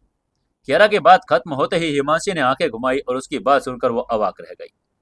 हिमांशी को कियारा की बात पर यकीन नहीं हुआ, लेकिन अगर कियारा हॉस्पिटल में जाने की जिद कर रही है तो वो उसे कैसे रोक पाएगी? जब कियारा नहीं मानी तो हिमांशी ने मुस्कुरा कर कहा, मिस कियारा, मेरी बहन से मिलने जाना आपका काम है। मैं आपको साथ नहीं लेकर जाऊंगी, और आपको जाना है तो आप अलग जा सकती हैं। हिमांशी कियारा के साथ अपनी बहन से बिल्कुल मिलने नहीं जाने वाली थी। वहीं कियारा के चेहरे पर एक ठंडी रोशनी आ गई। वो हिमांशी के साथ नहीं जाना चाहती थी। कियारा ने अपनी सेक्रेटरी को फोन किया और उसे बता दिया कि आज कंपनी नहीं आएगी। तभी मिस्टी ने पलके झपकाते हुए पूछा, कियारा दीदी, क्या हम सचमुच पायल से मिलने जा रहे हैं? मिस्टी और कियारा दोनों एक साथ रहने लगे थे तो उनके रिश्ते भी बड़े आसान हो गए थे। कियारा ने हल्की मुस्कान के साथ कहा, जरूर। वो चालाक लोमड़ी अब समर के बच्चे की माँ है। मुझे जाकर देखना पड़ेगा कि वहां हो क्या रहा है। उसकी बात सुनकर मिस्टी अवाक रह गई। आमतौर पर दूसरी औरतें इस तरह का स्थिति का सामना करके रोती, लेकिन कियारा अलग सिचुएशन में थी। वहीं समर पायल की देखभाल के लिए हॉस्पिटल में ही था। हिमांशी को पता था, लेकिन उसने समर को नहीं बताया कि कियारा आ रही है। 2 घंटे बाद पायल पूरी तरह से जाग गई थी। उसका मन अब व्यस्त नहीं था। पालने में पल रही बच्ची अब कुछ घंटों के बाद अपनी आंखें खोल लेती है। उसकी आंखें बड़ी खूबसूरत और गहरी काली थी। बच्ची आंखें घुमा रही थी। वो पायल और समर को देख रही थी। ऐसा लग रहा था जैसे उसने अपने मम्मा पापा को पहचान लिया हो। समर ने बच्चे की स्मार्ट आंखों की तरफ इशारा करके मुस्कुराकर कहा, पायल, बच्ची बहुत स्मार्ट है। वो तुम्हें देख रही है। पायल ने सिर हिलाया। उसे पता था कि उसकी बच्ची उसे देख रही है। शायद अपने बच्चे को गहरा जुड़ाव महसूस हो रहा है। पायल ने मुस्कुराकर कहा, समर, अब हम एक बच्चे के माँ बाप हैं। चलो उसका कुछ नाम रखते हैं। पायल जानती थी कि इस आदमी ने उससे अपना वादा निभाया, जो बच्चे को जन्म देने के उसके साथ रहने का था। समर ने एक पल सोचा और कहा, हमने मिलकर तय किया था कि हमारी बच्ची का नाम समाया भारद्वाज रखेंगे, इसलिए अब से उसको समाया भारद्वाज कहकर बुलाएंगे। पायल को लगा कि यह अच्छा नाम है। समर ने पायल का गायब होना, इसमें दोनों नाम शामिल थे। पायल का नाम से खुश होकर समर ने पूछा, ठीक है, उसका ऑफिशियल नाम समाया भारद्वाज होगा, लेकिन इसका निक नेम क्या रखना है? समर ने एक पल सोचा और कहा, हम इसका नाम सीमू रखेंगे। सीमू नाम सुनकर पायल को एक अच्छा निक नेम भी मिल गया। बच्ची बड़ी सुंदर भी थी। पायल ने मुस्कुराते हुए बच्चे की तरफ देखकर कहा, सीमू, क्या तुम सुन सकती हो? ये वो नाम है जो तुम्हारे पापा ने तुम्हें दिया। ऐसा लग रहा था कि जैसे बच्चे ने अपना निकनेम सुन लिया हो, और वो सुनते ही बड़ी खुश भी हो गई। तभी समर ने पायल का हाथ पकड़कर कहा, पायल, चलो अब तुम मुझे ये बताओ कि तुम क्या खाना चाहती हो। मैं तुम्हारे लिए खुद बनाकर लेकर आऊंगा। तभी पास खड़ी नर्स ने सलाह देकर कहा, जिन महिलाओं ने हाल में बच्चों को जन्म दिया, उनकी पाचन क्षमता कम है। वो केवल बाजरे की खिचड़ी या हल्का फुल्का खा सकते हैं। नूडल्स और कुछ हैवी फूड नहीं खा सकती। उसकी बात सुनकर समर ने कहा, ठीक है, मैं तुम्हारे लिए बाजरे की खिचड़ी बनाने जा रहा हूँ। ऐसा कहने के बाद समर वहां से बाहर निकला और कैफेटेरिया में जाकर खुद से बाजरे की खिचड़ी बनाई। फिर पायल के पास लेकर आया। जब समर वापस आया तो उसने देखा शैडो ग्रुप टीम के सभी मेंबर्स हॉस्पिटल में थे। उन्हें पता चल गया था कि समर पापा बन गया है। सिर्फ उसके दोस्त नहीं बल्कि स्वाति भी आई। वो इंडिया की स्पेशल सिक्योरिटी ब्यूरो के ऑफिसर्स समर के प्रति आभार व्यक्त करने आई थी। शिवांगी और फूलपरी नहीं आई थी, क्योंकि उनका इलाज चल रहा था। कमरे में बहुत से लोग होने के कारण भीड़ लग गई। इतने लोगों को देखकर बच्ची भी रो पड़ी। रोता देखकर समर ने हाथ हिलाकर कहा, ठीक है, आप सभी बच्चे से मिल चुके हैं।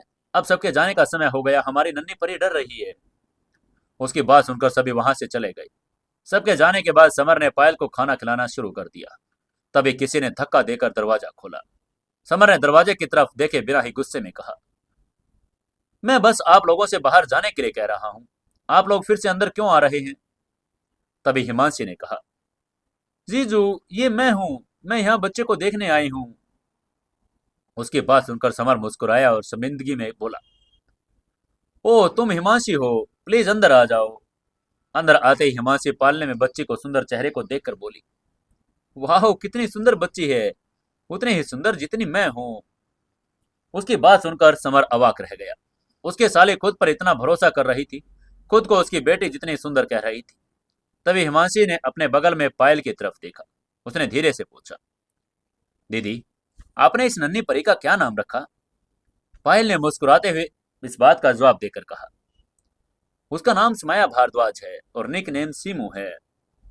बच्चे का नाम सुनकर हिमांशी ने प्रशंसा करके कहा, वाह, कितना अच्छा नाम है। हिमांशी बच्चे का प्यारा चेहरा सा लाल पड़ गया था। तभी कमरे का दरवाजा सा हल्का फिर खुला। दरवाजे की आवाज सुनकर समर थोड़ा फिर निराश हो गया। समर समझ नहीं पा रहा था कि उसने सबको बाहर जाने के लिए कहा, लेकिन पहले हिमांशी आई, अब कौन आने की कोशिश कर रहा था। समर ने पलटकर असंतोष से कहा, क्या तुम्हें पता है कि अंदर आने से पहले तुम्हें दरवाजा खटखटाना होगा? तभी एक परिचित आवाज आई। क्या? क्या मुझे अंदर आते वक्त दस्तक देनी होगी? यह आवाज सुनकर समर के चेहरे की भाव बदल गई, जैसे उसने भूत देख लिया हो।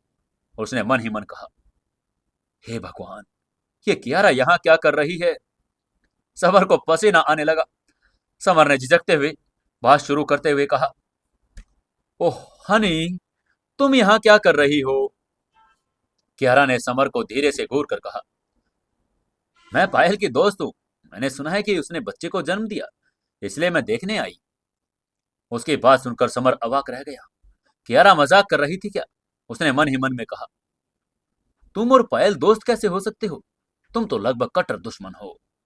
लेकिन चूंकि अब कियारा ने कहा था कि वो पायल से मिलने आई है, तो अब उसे कौन रोकेगा। तभी पायल ने कियारा की तरफ देखा और मुस्कुराकर कहा, मिस कियारा, यह मुझसे मिलने आने के लिए शुक्रिया। मैं अभी एक नन्ही परी को जन्म देकर आई हूँ, इसलिए मैं उठकर आपका स्वागत नहीं कर पा रही। प्लीज मन मत कीजिएगा। पायल भी एक निर्दयी इंसान थी। वो स्वाभाविक रूप से जानती थी कि कियारा का क्या मतलब है। वो समर पर अपनी प्रभुता का दावा करने आई थी, लेकिन तो क्या, वो पहले ही समर के साथ सो चुकी थी और उस बच्चे की मां भी बन चुकी थी। कियारा ने खूबसूरती से मुस्कुराते हुए चिंता से कहा, मिस पायल, देखो बच्चे को जन्म देने के बाद तुम कितनी दुबली हो गई हो। कितने अफसोस की बात है। हालांकि कियारा ने कहा कि वो चिंतित थी, लेकिन समर और हिमांशी दोनों उसकी बातें सुनकर घबरा गई। पायल एक समझदार महिला होने के नाते स्वाभाविक रूप से कियारा से नहीं डरती थी। पायल ने कियारा का व्यंग करते हुए कहा, मिस कियारा, इससे कोई फर्क नहीं पड़ता कि मैं पतली हो गई। एक औरत होने के नाते सबसे जरूरी चीज है उस आदमी के बच्चे की मां बनना जिससे वो प्यार करती है। कियारा ने उसकी बात पर एक ठंडी मुस्कान के साथ कहा, क्या ये सच है मिस पायल? क्या आपको यकीन है कि वो आदमी आपसे प्यार करता है?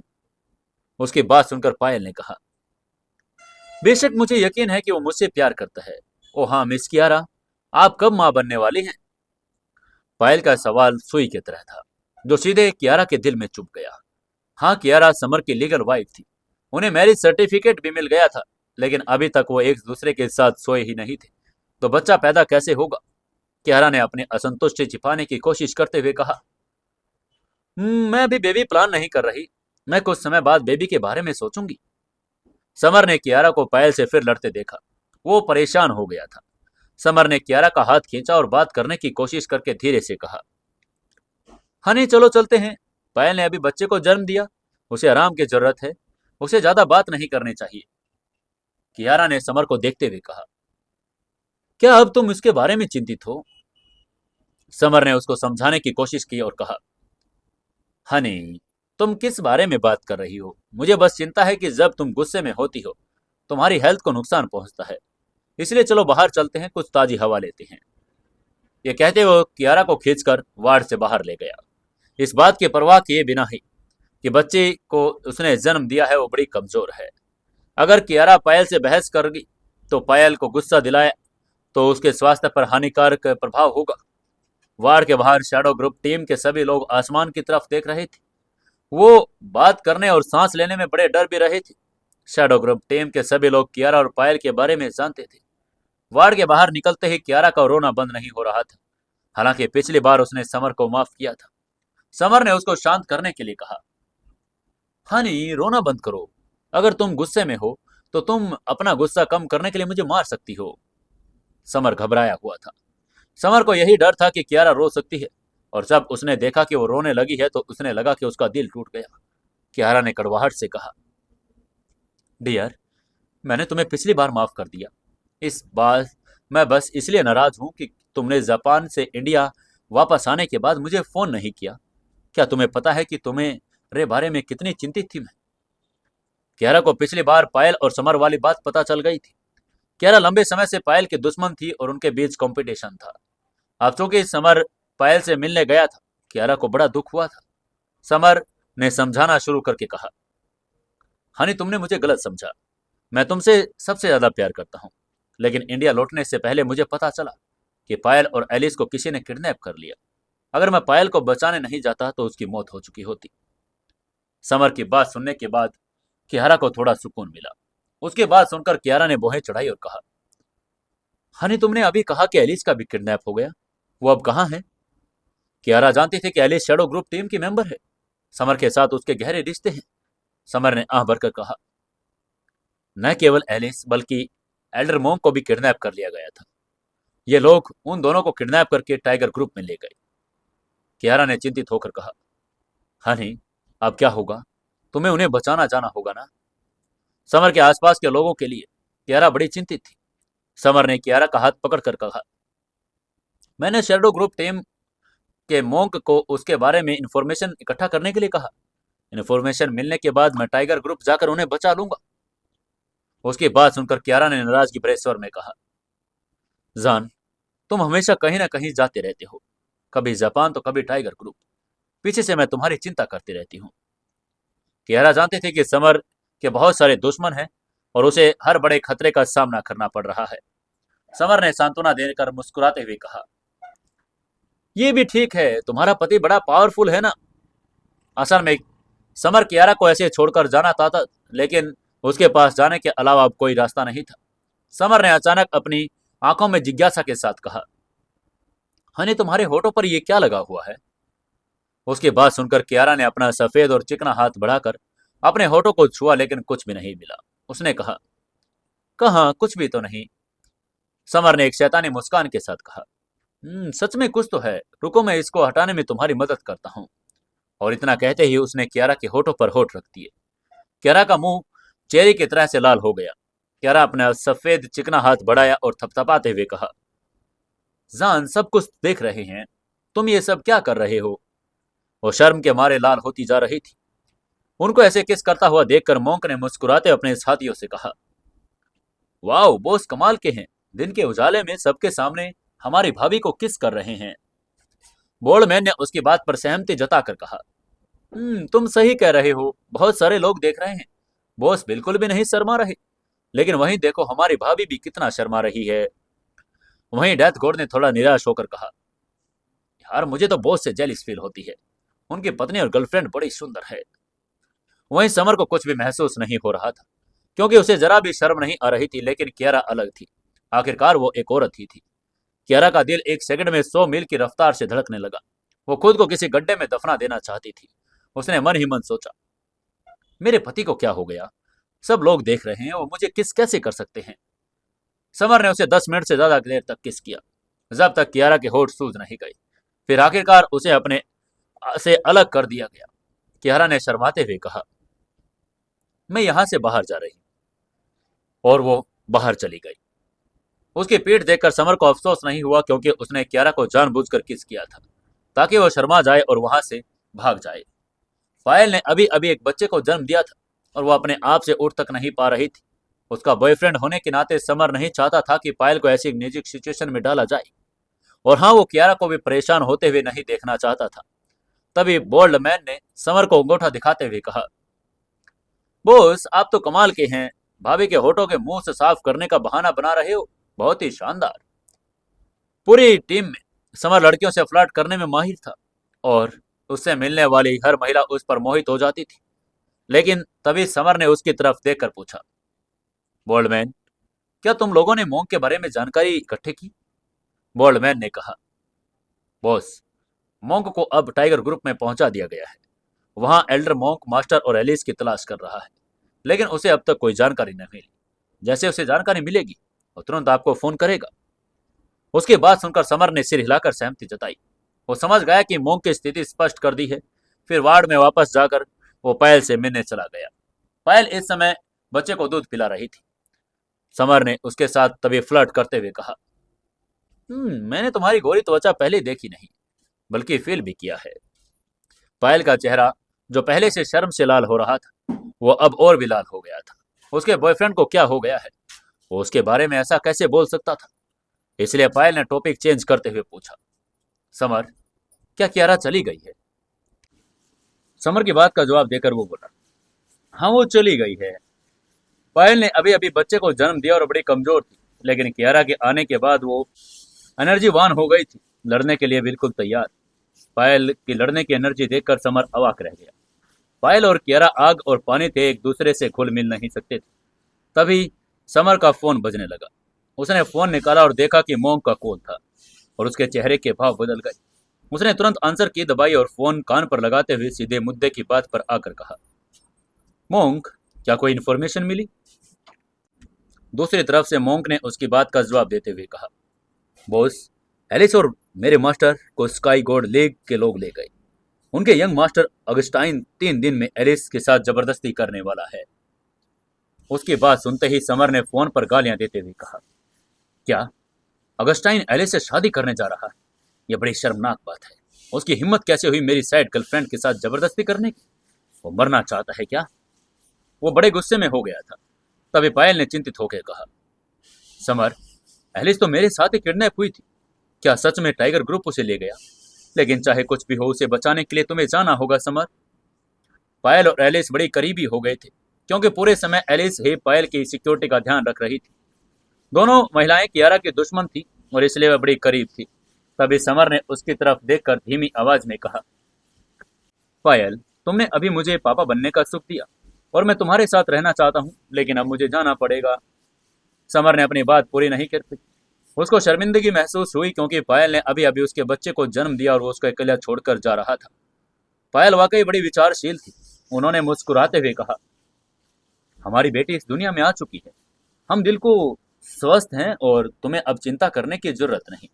लेकिन एलिस खतरे में है। मैं एलिस को अपनी छोटी बहन मानती हूँ। तुम्हें अब उसको बचाने के लिए जाना होगा समर। उसकी बात को सुनकर समर ने उसके माथे पर हल्का सा किस किया और धीमी आवाज में बोला, पायल, ये तुम्हारी अच्छी बात है कि तुम मजबूरी को समझती हो।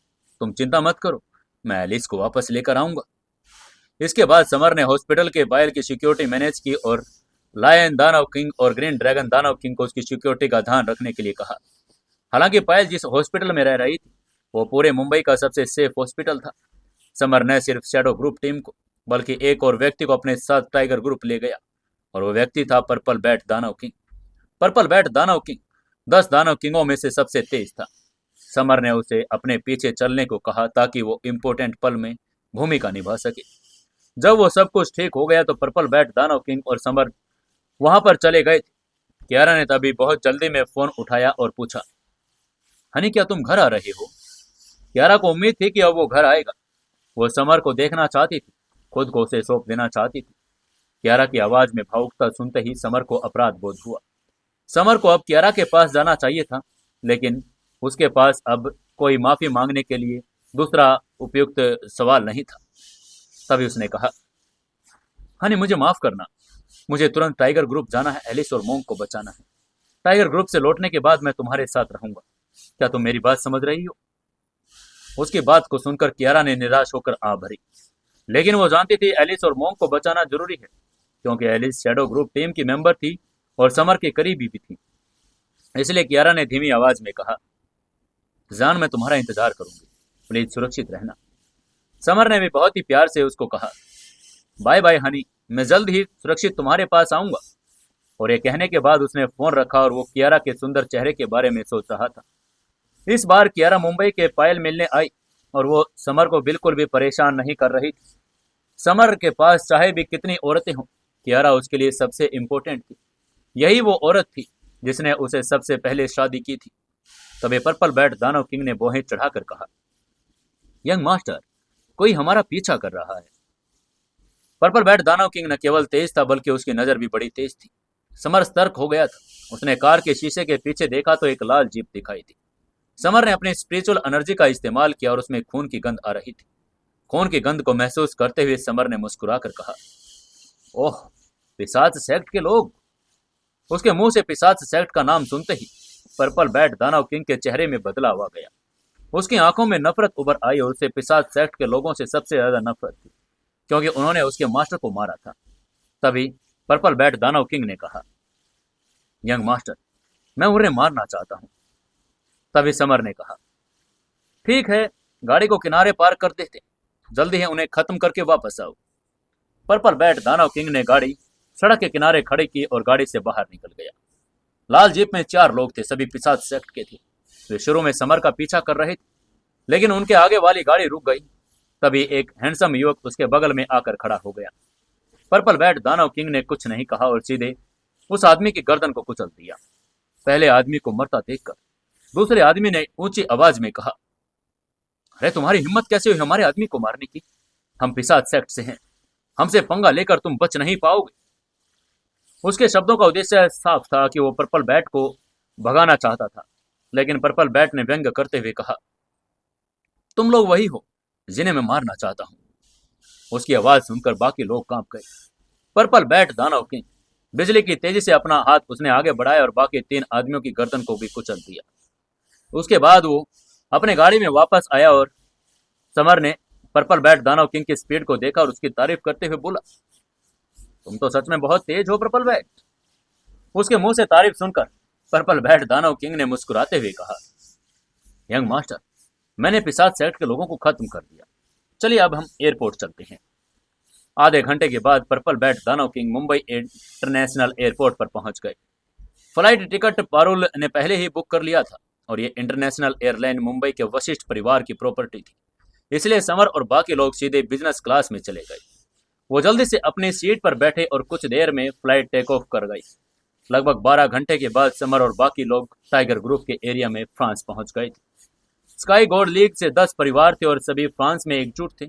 ये एंशिएंट मार्शल आर्ट पावर का सबसे पावरफुल स्थान था। लोगों के मन में फ्रांस रोमांस, प्यार और हनीमून मनाने की जगह थी। बहुत कम लोग जानते थे कि ये मार्शल आर्ट का पावर केंद्र है और यहाँ पर एक निर्णायक स्थान भी था। समर फ्लाइट से उतरा और तुरंत अपना फोन निकाला और तलवार किंग जितेंद्र बरदास का नंबर डायल किया, लेकिन उसका कांटेक्ट नहीं हो पाया। पिछली बार जब टाइगर ग्रुप में जितेंद्र बजाज ने समर को बताया था कि कंचनजंगा पर्वत के निषिद्ध एरिया का अन्वेषण करने जा रहा है, वहां शायद कोई सिग्नल नहीं था, इसलिए कोई संपर्क नहीं हुआ। क्योंकि वो फोन पर संपर्क नहीं कर पा रहा था, इसलिए समर ने फोन रख दिया और उसे उम्मीद थी कि जितेंद्र बजाज उसकी मदद कर सकता है। हालांकि समर पावरफुल था, वो जानता था कि बाकी जगह जैसा वो है नहीं और यहाँ पर होली सी और ब्लड क्लोन भी थे। समर आमतौर पर दुश्मनों को नीचा नहीं दिखाता था। शेर भी खरगोश पकड़ते समय पूरी ताकत लगाना जानते थे।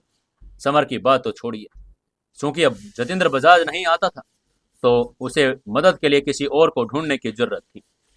समर ने एक पल के लिए सोचा और कैथरीन का नंबर डायल किया। कैथरीन दोस्त और होली सी के उसके साथ अच्छे रिश्ते थे। उसने फोन करते ही दूसरी तरफ से जल्द ही आवाज आई, शैडो किंग, आज तुम मुझे कैसे याद कर रही हो? समर ने सीधे मुद्दे पर आकर कहा, कैथरीन, मैं जानता हूं कि स्काई गोड्स लीग का हेड ऑफिस कहां है। कैथरीन ने जवाब में कहा, शैडो किंग, अगर मैं सही हूं तो तुम एलिस को बचाना चाहते हो। मैं बता दूं कि स्काई गॉड लीग तुम्हारे विचार से कहीं ज्यादा पावरफुल है। बेहतर होगा तुम टाइगर ग्रुप में न जाओ। उसकी बात सुनकर समर ने कहा, कैथरीन, मैं अभी टाइगर ग्रुप में हूं, एयरपोर्ट पर। जल्दी से यहां आओ और मुझे कुछ इन्फॉर्मेशन दो। समर कैथरीन के नेक इरादों को जानते थे। टाइगर ग्रुप में उनके खुद के बहुत सारे दुश्मन थे और उनके लिए खतरनाक साबित हो सकता था, लेकिन उसे एलिस को बचाना ही था। कैथरीन को जब पता चला कि समर टाइगर ग्रुप ही पहुंच गया है तो वो समर से मिलने एयरपोर्ट पहुंच गई। कुछ ही देर में हरी आंखों वाली एक गोरी सुंदरी एयरपोर्ट पर पहुंची। ये कैथरीन थी। समर ने जब कैथरीन की सुंदरता को देखा तो उसने तारीफ करते हुए कहा, मिस कैथरीन, आप वाकई सुंदर हो गई हैं। कैथरीन का मनमोहक होठ ऊपर उठा और वो मोहक ढंग से बोली, शैडो किंग, तुम हमेशा ऐसे स्वीट बातें करते हो। एक दोस्त के रूप में मैं तुम्हें बता दूं, टाइगर ग्रुप की कई पावर्स तुम्हें मारने की कोशिश कर रही हो। तुम तभी सुरक्षित रहोगे जब टाइगर ग्रुप से चले जाओगे। समर ने मुद्दे की बात पर कहा, मिस कैथरीन, मैं तुम्हें ईमानदारी से बता रहा हूं कि एलिस को बचाने के लिए आया हूं और उसको अपने साथ लेकर ही वापस जाऊंगा।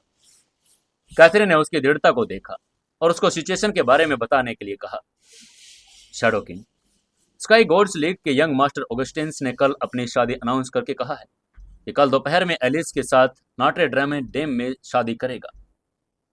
उसकी बात सुनकर समर ने मुस्कुराते हुए कहा, ठीक है, तो मैं पूरे टाइगर ग्रुप के सामने एलिस को ले जाऊंगा। वो मेरी गर्लफ्रेंड है और वो किसी और से शादी नहीं करेगी। समर की बात सुनकर कैथरीन हैरान रह गई और बोली, शैडो किंग, मैं जानती हूं कि तुम कितने पावरफुल हो, लेकिन sky god league tiger group में सबसे पावरफुल सुपर क्लास बल है। उनके पास न केवल एंशियंट प्रैक्टिस करने वाले लोग हैं, बल्कि आत्म साधक भी हैं। समर का चेहरा गंभीर हो गया। उसे शक भी था कि वहां पर आत्म साधक लोग होंगे, लेकिन अब स्काई गोड लीग में भी आत्म साधक हों तो कोई फर्क नहीं पड़ता, क्योंकि अब समर भी हाफ स्टेज से आगे बढ़ चुका था। तभी समर ने कहा, मिस कैथरीन, मुझे इतना कुछ बताने के लिए शुक्रिया, लेकिन मैं टाइगर ग्रुप ऐसे छोड़कर नहीं जाऊंगा। उसकी बात सुनकर कैथरीन ने आ भरी, लेकिन कैथरीन ने हार नहीं मानी। एक बार और समर को समझाने की कोशिश करने के लिए बोली, शैडो किंग, आज रात ग्रैंड पेरिस होटल में एक डिनर पार्टी होगी। स्काई गोड्स लीग के 10 परिवार इसमें शामिल होंगे। तुम जाकर देख सकते हो, वे सभी पावरफुल हैं। अगर तुम्हें लगता है कि तुम जीत नहीं सकते, तो बेहतर होगा कि तुम यहां से चले जाओ। वो चाहती थी कि समर पहले ही यहां से चला जाए। उसकी बात सुनकर समर का चेहरा गंभीर हो गया। उसे स्वाभाविक रूप से पता था कि टाइगर ग्रुप इन विकसित देशों में एक डिनर पार्टी में इकट्ठा होने से पहले जश्न मनाने की पार्टी थी। समर ने थोड़ा मुस्कुराया और अहंकार के साथ बोला, अच्छा, मैं ग्रैंड पेरिस होटल जाऊंगा और देखूंगा कि ये 10 महान लोग कितने पावरफुल हैं। उसकी बात सुनकर कैथरीन अवाक रह गई। वो चाहती थी कि समर ये देखे कि लोग कितने ताकतवर हैं। उसको उम्मीद कर रही थी कि खुद ही भाग जाएगा, लेकिन अगर समर लड़ने के लिए पूरी तरह तैयार था तो उसे मार दिया जाएगा। ऐसे ही उड़ता समय गया और शाम हो गई। शाम के 8 बजे समर ने पर्पल बैट दानव किंग शैडो ग्रुप टीम के लोगों को अपने साथ लिया और ग्रैंड पेरिस होटल की एंट्री गेट पर पहुंच गया। ग्रैंड पेरिस होटल फ्रांस का सबसे शानदार होटल होने के कारण यहाँ पर करोड़पति भी नहीं आ सकते। इस स्थान पर केवल हाई क्लास के लोगों को एंट्री दी जाती थी। उदाहरण के लिए president, prime minister, ancient martial art के पावर लोग। आज टाइगर ग्रुप के स्काई गोड लीग के 10 परिवारों की यंग जनरेशन का इकट्ठा होने का दिन था। अन्य लोग यहाँ नहीं आ सकते थे। समर ने अपना फोन निकाला और कैथरीन का नंबर डायल किया। कुछ देर में कैथरीन एक खूबसूरत काले ड्रेस में हॉट फिगर के साथ बाहर आ गई। ग्रैंड पेरिस होटल कैथरीन के परिवार की प्रॉपर्टी थी। कैथरीन ने आकर्षक ढंग से मुस्कुराते हुए कहा, शैडो किंग, क्या हम चलें? मैं तुम्हें बताती रहूंगी कि स्काई गोड्स लीग्स के 10 परिवार कितने पावरफुल हैं। और ये कहते हुए समर को होटल में ले गई। जिन गार्डों ने अभी अभी समर को रोका था, वो पसीने से लथपथ हो गए थे। यंग मास्टर्स को भी कैथरीन खुद लेने बाहर नहीं आती थी, लेकिन आज वो प्रिंसेस बाहर आई। आखिरकार ये लड़का कौन था? उसने हल्का मेकअप किया था और लाल लिपस्टिक के साथ नीले रत्नों की चमकदार जोड़ी पहनी थी। ग्रैंड पेरिस होटल देखने में बड़ा चमकदार था। यह सबसे आलीशान होटलों में से एक था। दीवार पर क्रिस्टल सजाया गया था। बेशक ये वेट्रेस इतनी सुंदर ही क्यों न हो, वे कैथरीन जितनी सुंदर तो नहीं थी। डिनर पार्टी वाला हॉल लगभग 1000 वर्ग मीटर का था और यह बड़ा विशाल था। जैसे ही समर ने होटल में कदम रखा, वो भीड़ का ध्यान अपनी तरफ खींचने लगा था। कैथरीन के साथ अंदर आने से सभी उसी की तरफ देखने लगे थे। कैथरीन की शालीनता और गौरव हॉल में मौजूद कई लोगों ने यह देखा, इसलिए वो बड़ी उलझन में थे कि कैथरीन किसी इंडियन लड़के को अपने साथ यहाँ क्यों लेकर आई है। तभी समर को एक स्ट्रॉन्ग प्रेजेंस महसूस हुई। समर ने देखा कि यंग मास्टर और यंग मिस्ट्रेस हालांकि यंग थे और बड़े पावरफुल थे। वो कम से कम हाई हेवन किंगडम लेवल के एक्सपर्ट पर थे, लेकिन एक कोने में आत्म साधक की एनर्जी भी आ रही थी। सामने वाला निसंदेह स्काई गोड लीग के 10 परिवारों में से एक था। तभी एक लंबा चौड़ा युवक समर के सामने आया। उसके सुनहरे बाल और नीली आंखें थी और उसने आते ही कहा, हे इंडियन ब्राउन पीपल, ये टाइगर ग्रुप के स्काई गोड लीग की पार्टी है। तुम यहाँ क्या कर रहे हो? समर ने भौहें चढ़ाकर कहा, तुम कौन हो और मैं यहाँ क्यों हूं, इससे तुम्हारा क्या लेना देना? समर का मूड सामने वाले के आदमी की बात सुनकर बिल्कुल बिगड़ गया। उसने मन ही मन में सोचा, मैं तो बस डिनर पार्टी में आया था, तुम यहाँ भी मेरे लिए मुसीबत खड़ी करने की कोशिश कर रहे हो। तभी उसकी बात सुनकर सुनहरे बालों वाले आदमी ने अहंकार से कहा, यू डर्टी इंडियन, मैं क्रोकोडाइल परिवार का यंग मास्टर हूँ। मैं तुम्हें एक सलाह दे रहा हूँ, कैथरीन से दूर हो जाओ। इंडिया से आए हो, तुम्हारे जैसे गरीब व्यक्ति के पास कैथरीन के करीब आने की योग्यता नहीं। उसकी बात सुनकर समर की आंखों में एक ठंडी रोशनी चमक उठी। असल में इस परिवार का गहरा मतभेद था। उसने पहले भी क्रोकोडाइल किंग और क्रोकोडाइल परिवार के लोगों को मारा था। समर ने कैथरीन के साथ डिनर पार्टी में आने के बारे में कभी नहीं सोचा था, इसलिए समर ने व्यंग्यात्मक लहजे में कहा, क्या तुम्हारे पूर्वज क्रोकोडाइल नहीं था? अब तो उस क्रोकोडाइल की खाल से सोफा बना दिया गया है। ये कितना घटिया बात है। समर अपने दुश्मनों के प्रति कभी नर्म दिल नहीं था। उसकी बात सुनकर सुनहरे बालों वाले आदमी के चेहरे के भाव बदल गए। उसकी आंखों में गुस्सा उमड़ गया और उसने गुस्से में चिल्लाकर कहा, लगता है तुम मौत की तलाश में हो। मेरे परिवार की इंसल्ट करने की तुम्हारी हिम्मत कैसी हुई? सुनहरे बालों वाले आदमी का चेहरा उदास हो गया। आसपास की भीड़ भी उसके बीच में चल रहे झगड़े को देखकर हैरान होकर आपस में चर्चा करने लगी। उनमें से एक लड़के ने चिल्लाकर कहा, अरे सब लोग देखो, क्रोकोडाइल परिवार का यंग मास्टर उस डर्टी इंडियन ब्राउन लड़के को सबक सिखाने की कोशिश कर रहा है। उसके पास खड़े लड़के ने एक्साइटेड होते हुए कहा, उस इंडियन का अंत हो गया समझो। उसकी हिम्मत कैसे हुई क्रोकोडाइल को दुश्मन बनाने की? उसकी बात सुनकर एक लड़के ने कहा, बहुत अच्छा, यंग मास्टर क्रोकोडाइल सबसे खूंखार है। उसे लोगों को मारना और उनके हाथ काटकर मगरमच्छों के तालाब में फेंकना बड़ा पसंद है। तभी कैथरीन ने बीच में आकर उनको रोकने की कोशिश की, लेकिन समर ने हाथ हिलाकर बीच में दाखिल देने से मना कर दिया। वो यंग मास्टर क्रोकोडाइल को ताकत को देखना चाहता था। समर का खुद यंग मास्टर क्रोकोडाइल से लड़ने का कोई प्लान नहीं था। वो अपने बगल में खड़े पर्पल बैट दानव किंग से बोला, पर्पल बैट दानव किंग, जाओ और इस आदमी से निपटो। यह कहकर समर बगल की मेज पर रखी लाल शराब पीने लगा। अगर वो क्रोकोडाइल परिवार का मास्टर या सीनियर एल्डर होता तो समर शायद खुद फाइट भी लेता। पर्पल बैट दानव किंग ने सिर हिलाकर कहा, बेशक यंग मास्टर, और वो आगे बढ़ गया। वहीं उसकी हरकत देखकर यंग मास्टर क्रोकोडाइल ने गुस्से में चिल्लाकर कहा, यू इंडियन रास्कल, तुम्हारी हिम्मत कैसे हुई मेरी इंसल्ट करने की? तुम अपने बगल वाले आदमी को मुझसे फाइट करने के लिए कैसे कह सकते हो? यंग मास्टर क्रोकोडाइल का चेहरा उदास हो गया था। यंग मास्टर क्रोकोडाइल क्रोकोडाइल परिवार से था और अब उसे समर नीचा दिखा रहा था। तभी समर ने वाइन की कुछ सिप्स ली और कहा, तुम बहुत कमजोर हो, इसलिए तुम मुझसे फाइट करने के लिए योग्य नहीं हो। उसकी बात सुनकर यंग मास्टर क्रोकोडाइल इतने गुस्से से भर गया और वो हंसने लगा। उसने कहा, जरूर जरूर जरूर, मैं पहले उसे हराऊंगा, फिर तुम्हारे मुंह पर मुक्का मारूंगा। तभी अचानक सभी को एक चुलबुली आवाज सुनाई दी, यंग मास्टर क्रोकोडाइल, ये युवक बड़ा सुंदर है, मुझे उस पर क्रश है, प्लीज उसका चेहरा मत बिगाड़ना। और ये बात एक 20 साल की लड़की की थी। उसका चेहरा बड़ी लालिमा से भरा हुआ था। उस खूबसूरत लड़की का नाम ईशा था, जो टाइगर ग्रुप के बैट परिवार की यंग मिस्ट्रेस थी। न केवल इंडिया में बैट परिवार था, बल्कि टाइगर ग्रुप में भी बैट परिवार था। टाइगर ग्रुप के बैट परिवार की मिस होने के नाते ईशा ने पर्पल बैट दानव किंग के शरीर पर बैट के पूर्वज की गंध महसूस कर ली थी, जिससे वो उस पर मोहित हो गई और वो उसके प्यार में पड़ गई। ईशा की बात सुनकर यंग मास्टर क्रोकोडाइल के चेहरे के भाव बदल गए। उसने कहा, यह लड़का इंडिया से है और तुम टाइगर ग्रुप के टॉप 10 परिवारों में से एक, यंग मिस्ट्रेस, आपको उस पर क्रश कैसे हो सकता है? ईशा ने अपनी लाल जीभ निकाली और अपने लाल होठ चाटे, मुस्कुराते हुए बोली, यंग मास्टर क्रोकोडाइल, ये तुम्हारा काम नहीं। अगर तुमने उस आदमी को हाथ लगाने की हिम्मत की तो तुम्हारा और मेरा कोई अंत नहीं होगा। वो वही है जिसकी मैं फैन हूं, मैं उसे हरा दूंगी। पर्पल बैट दानव किंग के चेहरे पर असंतोष के भाव आ गए। वो 10 दानव किंगों में से एक था और उसने पर्पल बैट टोटलाइम को भी एक्टिवेट कर लिया था, जो इंडिया के बैट किंग की ब्लड लाइन टोटम थी। उसे इन दोनों आदमियों की बात से नफरत थी, लेकिन उसे समझ नहीं आ रहा था कि लड़की कौन है और उसे क्यों ज्यादा बचाने की कोशिश कर रही है। आखिर कौन थी ये लड़की? अब क्या होगा इस लड़ाई में, जानने के लिए जुड़े रहिए अपनी कहानी सीक्रेट घर जमाई के साथ। दोस्तों, कहानी को ज्यादा से ज्यादा शेयर करें, कमेंट करें और लाइक जरूर कर दें।